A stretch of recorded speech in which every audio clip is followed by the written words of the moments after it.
we've got to do the same kind of analysis that Dewey did. Dewey analyzed his enemy, and we have to analyze our enemies. Now, I have analyzed the enemy, and there are two things I have learned so far. First of all, most Americans are fed up with public education. So that's something that's on our, something on our side.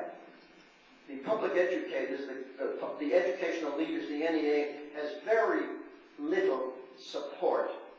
In other words, the organized profession has very little support or sympathy from the public. This I know from just my experience in being on talk shows, radio talk shows. I mean, most of the callers, agree with me 100%. Rarely does anyone defend the NEA. It's usually an NEA person who defends the NEA. That's because a lot of people in the media have children. They want their kids to be educated. So that's the weakest link in this whole conspiracy to turn America into a socialist society. The weakest link is the public disillusionment with government education. That's something we must explore. The second thing is that there's a growing movement of resistance on the part of Christian parents, particularly Christian parents. There are others as well, but certainly Christian parents have created the strongest resistance against this movement. They are removing their children from the public schools. It is true that many Christians think, well, we've got to stay in the public schools and try to reform them and take them over. Forget it. You can't do it. You can't do it with the graduate schools of education controlled by these behavioral psychologists and these professors of education with their millions of dollars in foundation money, in federal grants, in NEA dues. You can't do it. We just don't have the resources. So the first thing we must do is save our own children. And that means removing them from the public schools and putting them in Christian schools or private schools or in home schools. That has to be done. And those movements are all growing. The homeschool movement is growing leaps and bounds. It's the fastest growing educational phenomenon in the United States. And it is absolutely breathtaking to see what's happening there. Now, all over the country, they're having homeschooling conventions and book fairs and all kinds of things. Now, of course, the NEA and the organized profession is trying to stop all of this. And they're trying to get the legislature to pass all sorts of restrictive laws, but we've got to fight. And I have been instrumental in founding a new organization called Parents for Unalienable Rights in Education. Now, the reason why I've created this organization is because we must mobilize parents, homeschooling parents, to fight the state, the bureaucrats, the educational professionals. Because they're fighting us, they have plans for us, we have got to assert parental rights.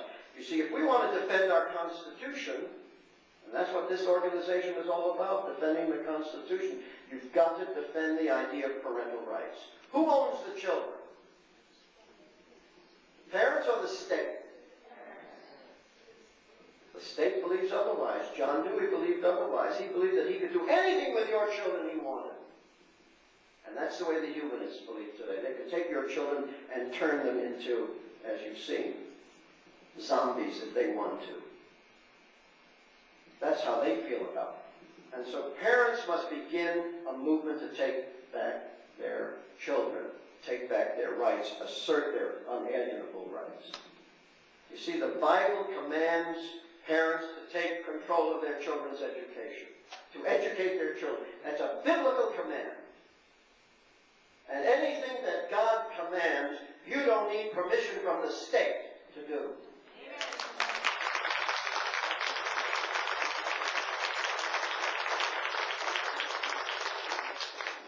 So we have a fight on our hands, but I can tell you we're going to have a wonderful time in this fight.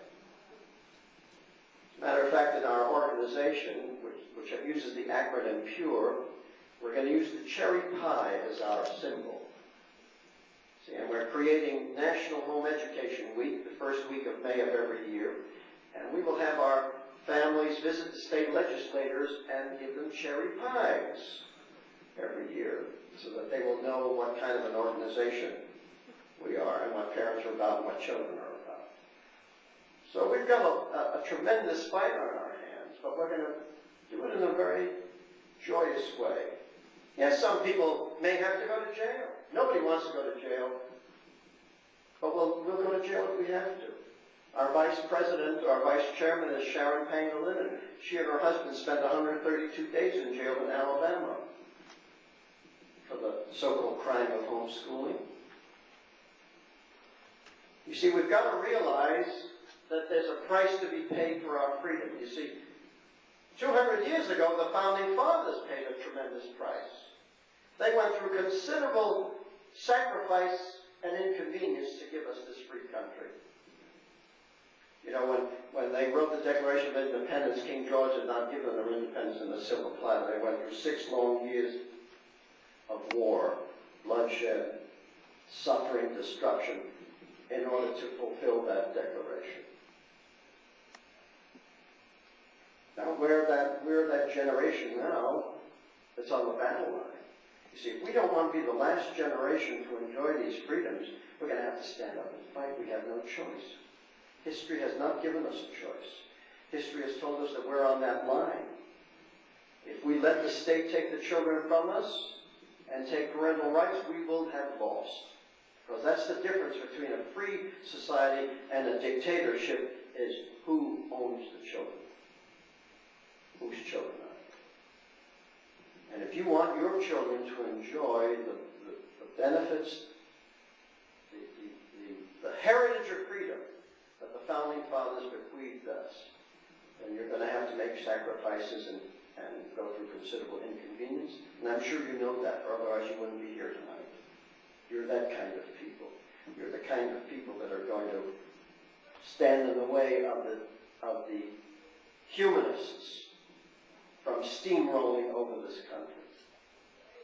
So I want to commend you and your organization for what you're doing, for what you've stood for all these years. And I know that you're going to be with us in this fight in the years ahead, and we're going to win. Because what God commands us to do, we're going to do, and we're going to come out victorious. Thank you very much.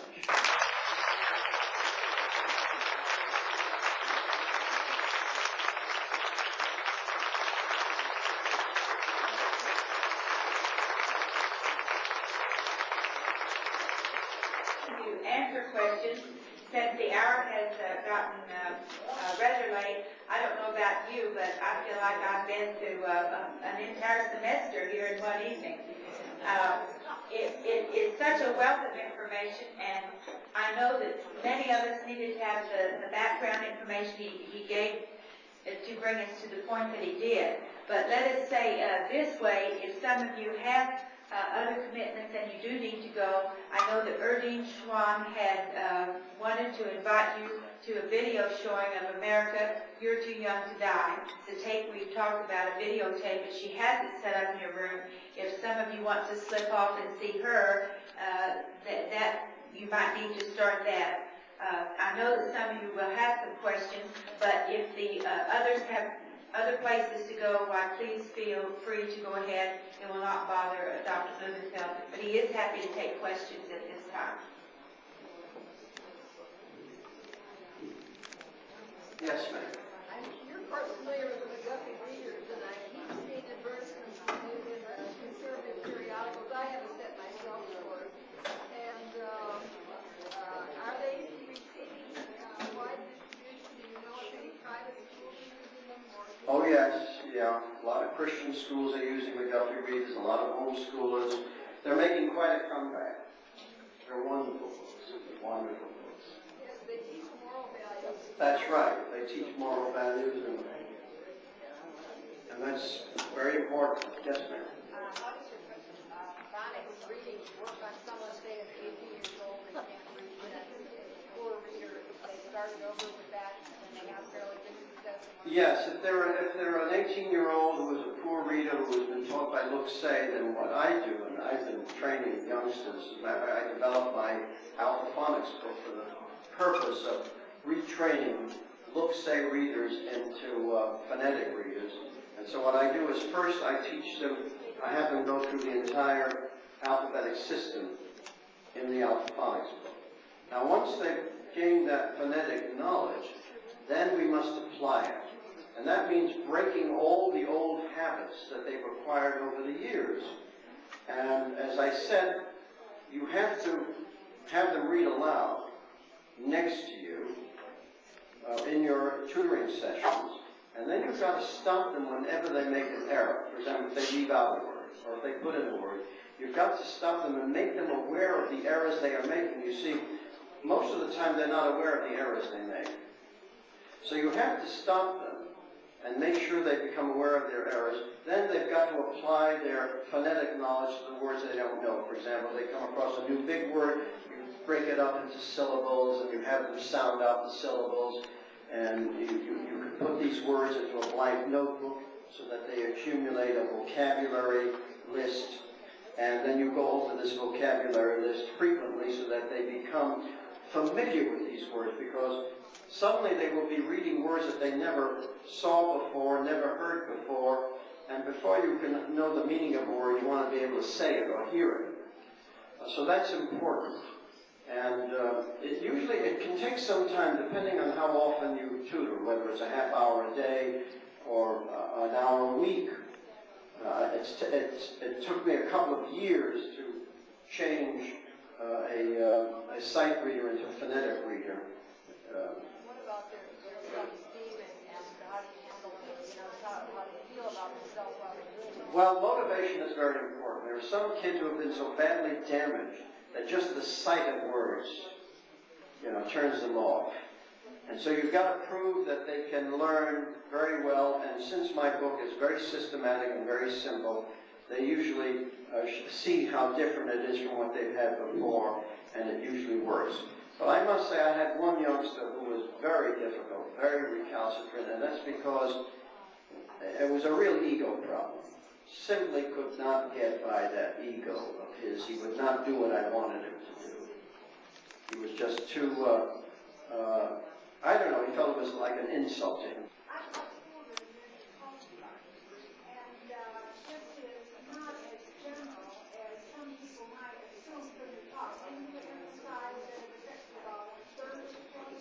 Well, this is the way it works.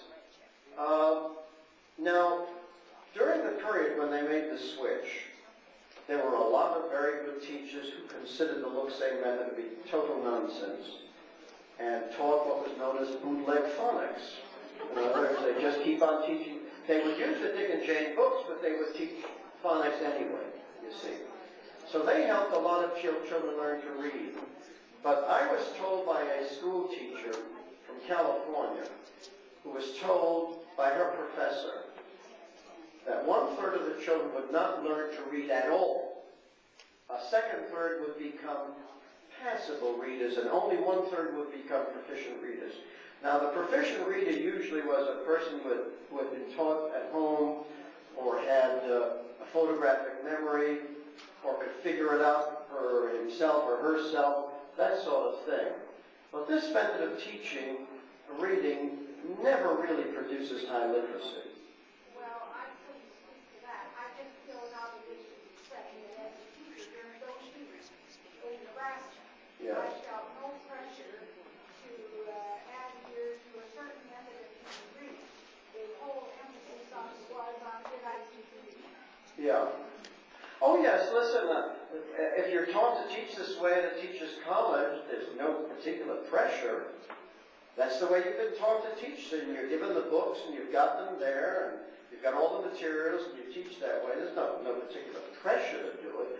The pressure would be on the superintendents to make sure that it gets into the schools. Once the books are accepted, where the pressure is where you have a teacher who teaches phonics. And the pressure is to get a teacher to not teach phonics. For example, in Amarillo, a young teacher wanted to teach intensive phonics in a remedial program. This was just a couple of months ago. And he happened to mention that he was going to use an intensive phonics program in his remedial reading class. And he happened to mention this to some fellow teachers. That fellow teacher went to the supervisor who then sent the teacher a letter telling him to cease and desist. Now, that's pressure coming from the other side, you see. Well, in the school districts where I taught, there was more control by the school board, and really, we didn't feel a great deal of school pressure. So I imagine there was more of a difference maybe than. Yeah, listen, it's not uniform. We don't live in a dictatorship yet. And there was considerable variation between school districts, but I'm talking in general. You see, in general. I just felt that, I would want somebody to think that I taught. Oh, no, I know, sure, listen. Yes, yes, ma'am. A lot of the proponents of home schools and private schools are really enthusiastic about the voucher system. My question is, with the passage of the Civil Rights Restoration Act, are they going to be inhibited as far as curriculum, et cetera? Well, I'll tell you the truth, that this is about the voucher system. I'm not for the voucher system or for tuition tax credits because that would only bring the government into the private sector. I mean, our idea is to get the government out of the education business and to restore educational freedom. And if we go for vouchers and tuition tax credits, that'll only bring the government into regulating private schools, and that's the last thing we want. So I'm not for vouchers. Yes, ma'am.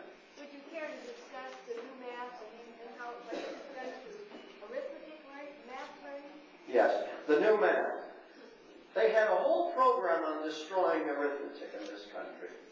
As a matter of fact, they no longer even call it arithmetic. They call it mathematics. Remember the old arithmetic? They don't call it that. It's now math.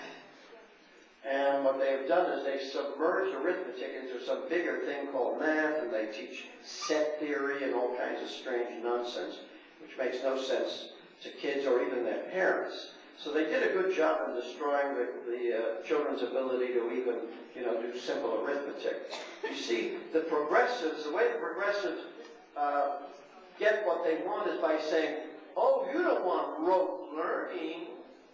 Rote learning is terrible. That's reactionary. That's for only die-hard Republicans and John Birchers. Rote learning, you see. We don't want you to have to memorize tables. And so that's how they get out of it. So then they teach arithmetic in this other way, which, makes it very difficult for kids to learn. And that's why nowadays at McDonald's, you see they've got everything on the cash register there so that the kid doesn't have to use his brain. Yes, sir. Doctor, one of the things that becomes apparent as you look at education is it's extremely labor intensive. And that, like in our own community here, we've got a $3 million override coming up, and we have one about every couple of years, it seems like.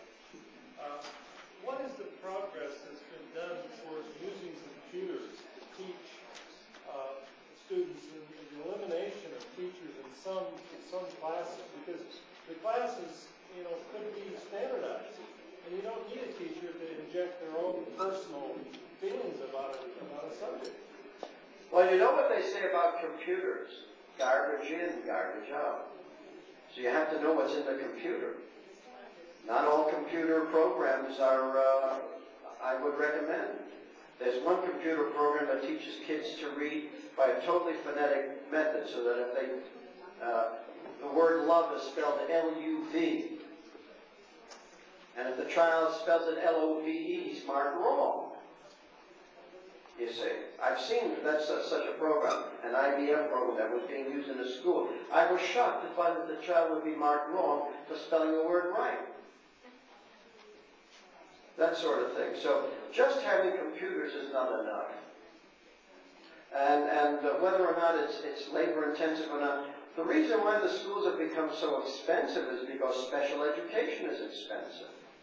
Look, say reading programs are expensive, as I explained. To teach a child to read, all you need is a little book that teaches the letters and the sounds of the letters. And then the child can read anything. But your school district is forced to buy these horrendous basal reading programs that are very expensive and don't teach, that create learning disabilities, so then you need expensive special education, with all these specialists and 4 kids to a class, that sort of thing. That's where all the expense is coming in. And all these administrators and counselors, oh, for example, now that they teach death education, we have all of this suicide. Well, now that you have suicide, you need lots of psychologists. So they got to teach more suicide. They get into sex education, they get all these pregnancies, they need counselors, and they say teach more sex education. The more teenage pregnancy you get, the more sex education you need. And then they say also you got to teach at a lower age. So now they're going to teach sex education in kindergarten. So you cannot see this thing in a simplistic way of just, labor intensive and using computers or machinery. The system is so sick. So they've institutionalized malpractice to such an extent that people don't even understand it's going on. But that's what's costing the taxpayer a bundle. It's this educational malpractice, and until you get rid of it, you're not going to be able to solve this problem. But the point I'm trying to make is that one of the reasons that the educational system is so complex is because you have this myriad of teachers all trying to inject their own personal values and their own methods into the teaching system. Now, there are a lot of teachers that don't believe in this non-phonic way of teaching reading. Right. But if we standardize the thing, at least we have better control over it. We understand what it is our children are being taught. Yeah, but you're assuming that we have the power to standardize it, that they're listening to us, that they want to change. There's nobody up there who will do it our way. Nobody. I'll give you a very good example of how they work. In the 60s, there arose a movement called Back to Basic Schools, fundamental alternative schools within the school system, because parents said, we want back to basic, we want discipline, we want a dress code. So in some districts, the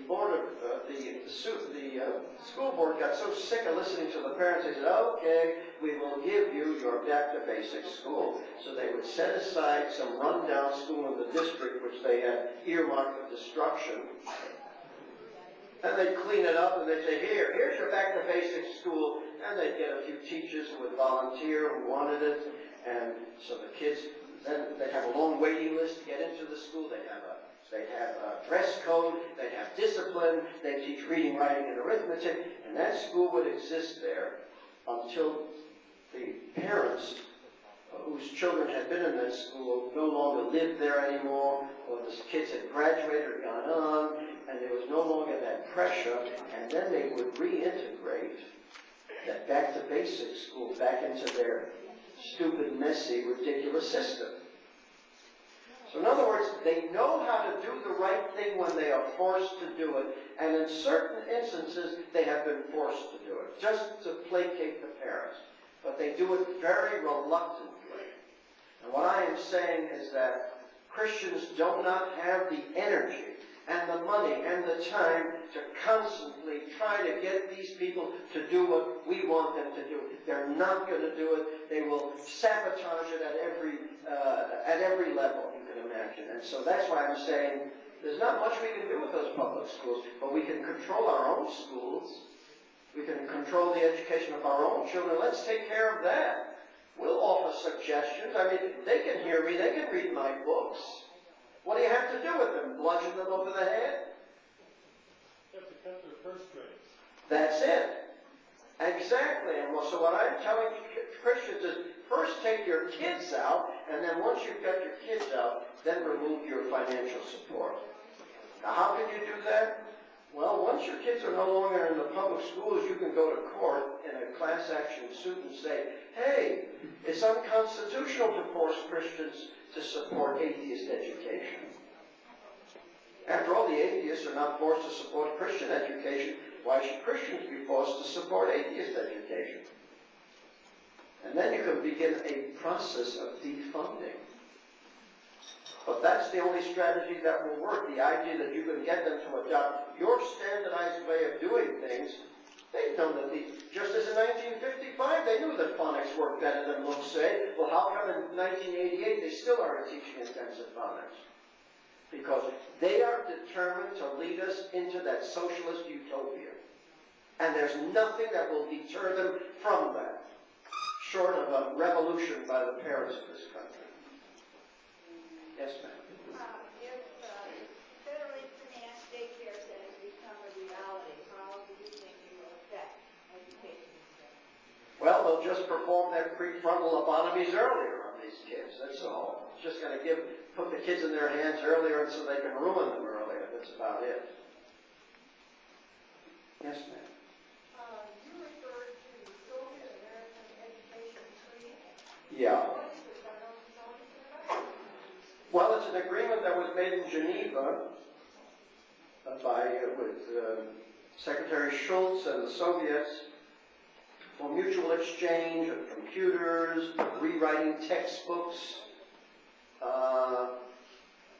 removing anti-Soviet, anti-communist stuff from American textbooks, that sort of thing. And that's going on right now. It was financed and planned by the Carnegie Corporation. The Carnegie Foundation planned all of this. And what they want is a merger of the two education systems. That way they're taking all of the religion and whatnot out of the Oh yes, well that's been done for quite some time now. That's the reason why those parents in the Mozart case, Mozart versus the county of in Tennessee, Hawkins, yes, versus Hawkins. That's why they went to court, because they didn't want their children to have to read humanistic textbooks. And so the judge agreed with them and said, yes, these children ought not to be forced to read humanistic textbooks. The schools should try to accommodate Christian children by giving them alternate textbooks to read. But then the state appealed, and the appellate court reversed the case, saying,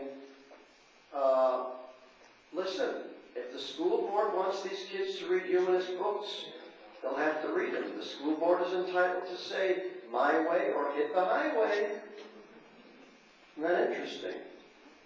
Their reasoning is, you can force children to read humanistic textbooks because they don't have to believe what they're reading. Can you imagine little kids being forced to read books and being told, you don't have to believe what you're reading? On what basis are they going to be able to decide what's true and what's false? I mean, little children, how are they in a position to know what's right, what's true and what's false? In other words, they're telling us, Christians, you don't like the way we do things in the public schools, get out. Now that's about the stiffest kick in the behind Christians have gotten so far. Let's see. And I think Christians ought to take it to heart and realize that there's no future for them in public education.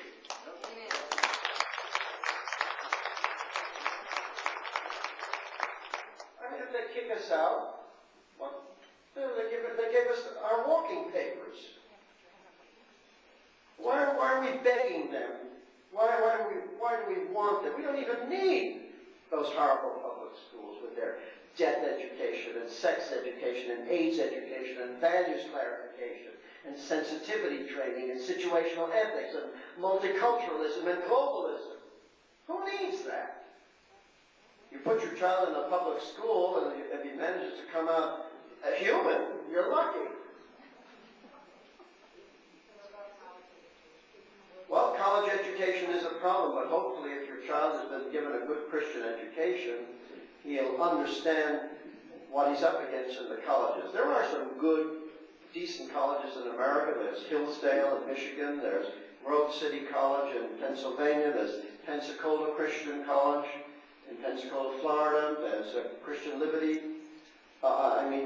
University in Lynchburg, Virginia. So there are a number of decent colleges, but you put your child in a state university, and you know, the state university, that's humanism. That's headquarters for humanism. Yes, ma'am. Talking about the Carnegie Endowment Foundation was given permission or part of how to certify teachers nationally and where that stands, what resulted. Well, the Carnegie Foundation came out with this report on teaching that they want to turn the teaching profession into a profession. I don't know what it is now. It's not a profession. I suppose at one time it was a profession, then it became a labor union, then they became workers, proletariats. Now they want to become professionals again. So the Carnegie Corporation says, well, what we need are master teachers who will be nationally certified. But let's face it, what does the Carnegie Corporation want? They want socialism. They want these master teachers who are going to impose this new socialist thinking on all of the teachers in America. You see, it's part of the same scheme. They're not interested.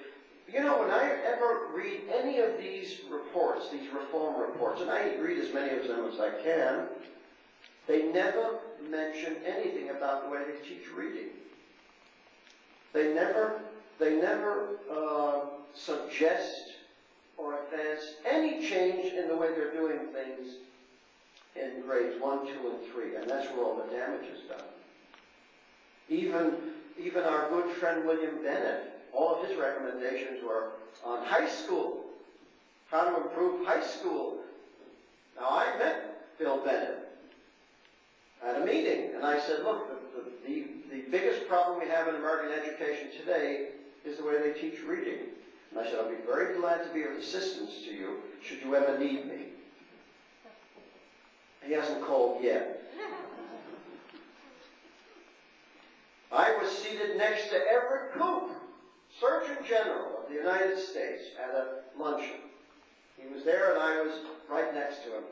And I had an opportunity. I said, I've got the ear of the Surgeon General. So I told him, I said, you know, Dr. Koop, that the schools are using a method of teaching reading that causes reading disability? That Dr. Orton pointed this out in 1929? That they are deliberately causing learning disabilities? Now, there's the Surgeon General. You would have thought he would have asked, is that true? Can you send me information? I'd like to have further discussions about this. You know what happened? He didn't say a word. I might have been talking about the weather. Not a word. Not a question. He probably thought, gee, that guy's an idiot. Probably some right-wing extremist. Now, of course, he's promoting condoms. They're telling the children of America, barring abstinence,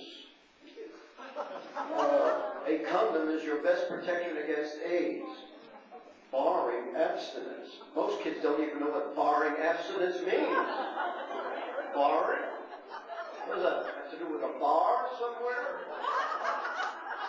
Abstinence, what's that? Is that a new drink? It's got to do with a bar, so it must be a drink. Barring abstinence, very good. See, that's what the educators are telling American children. They're saying, oh, there's this horrible plague coming down the pipe. It may destroy us all. However, there's one thing that will really protect you. A little balloon. That's what they're telling the kids of America. A little balloon is going to protect them from the world's greatest plague. Are you going to trust your kids to those idiots? I wouldn't trust a dog to those idiots, let alone a human child.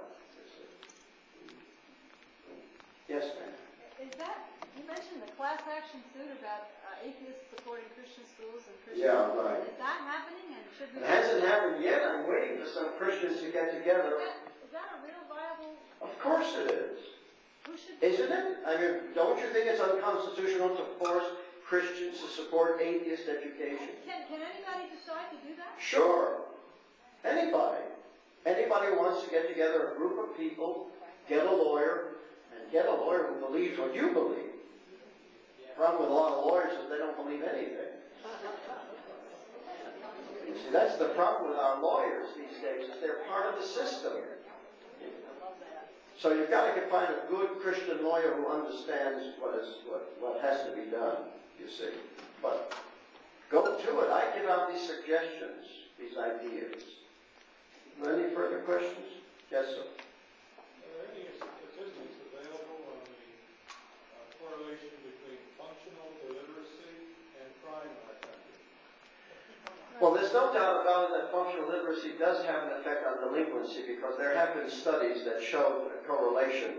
As a matter of fact, it was Justice Berger who put out the statistic that 85% of the people in jail are functionally illiterate. So that certainly contributes to their view that they can't get things through the normal way. In other words, they've got to turn to crime. Now, we know that all of these youngsters in the ghettos of America who are deeply involved in drug trafficking and crime are functionally illiterate. They're the underclass. They've come out of schools with no employable skills. Matter of fact, Berger suggested, he said, no one should be released from prison unless they've been taught to read. But who's teaching them to read? Usually the look-say teachers. Yes, sir. You mentioned that Johnny might be swinging from the rafters. Right. What do you do with him by the time he gets to be a junior or a senior in high school? Do you have to be a clown and a garbage can? Or do you have to just give him athletics? Just give them athletics, yeah. That's a tough one. You see, it depends on the situation at home. It depends on the parents. It depends on the youngster, whether he's amenable to being tutored or retrained in reading. You certainly don't have to sugarcoat things. You know, one of the reasons why I don't care for Sesame Street is because it's a total insult to the youngster. They're telling the youngster, hey kid, we know that you don't want to learn. You're a little dumb buffoon anyway, so we're going to sugarcoat everything. You won't know you're learning. We'll have all sorts of drums going on around it. You won't know you're learning. You see, they insult the kid. Here are youngsters who taught themselves to speak their own language all by themselves. They're serious learners. Kids don't need any gimmicks to teach themselves to speak their own language. So why should we feel they need gimmicks to learn to read? They don't. My own book, I'm very straightforward. I have no pictures, no Mickey Mouse, no nothing. I've never had anyone ask for pictures. They want to learn to read as quickly as possible without any junk or games or any of that stuff. So we constantly insult the kids today by giving them the impression, hey, we know that you're a bunch of dummies and don't really want to learn, so we're going to sugarcoat everything, and it'll go down so smoothly you won't even know it's happening. So I would say it'd be very realistic for a person like that. Say, hey, here's a good way to learn to read. Here's a simple method. You were taught to read by the incorrect method. The reason why you can't read is not because there's something wrong with you, but the way you were taught in school, and we're going to change that. And we're going to use a method that does work. I think if you're straightforward about it, you stand a much better chance of success than if you kid around and cajole and bribe and do all kinds of things. Well, if there are no further questions, it's been a long and exhausting day, and I want to thank you very much for your kind attention. You've been a great audience. Thank you. God bless you.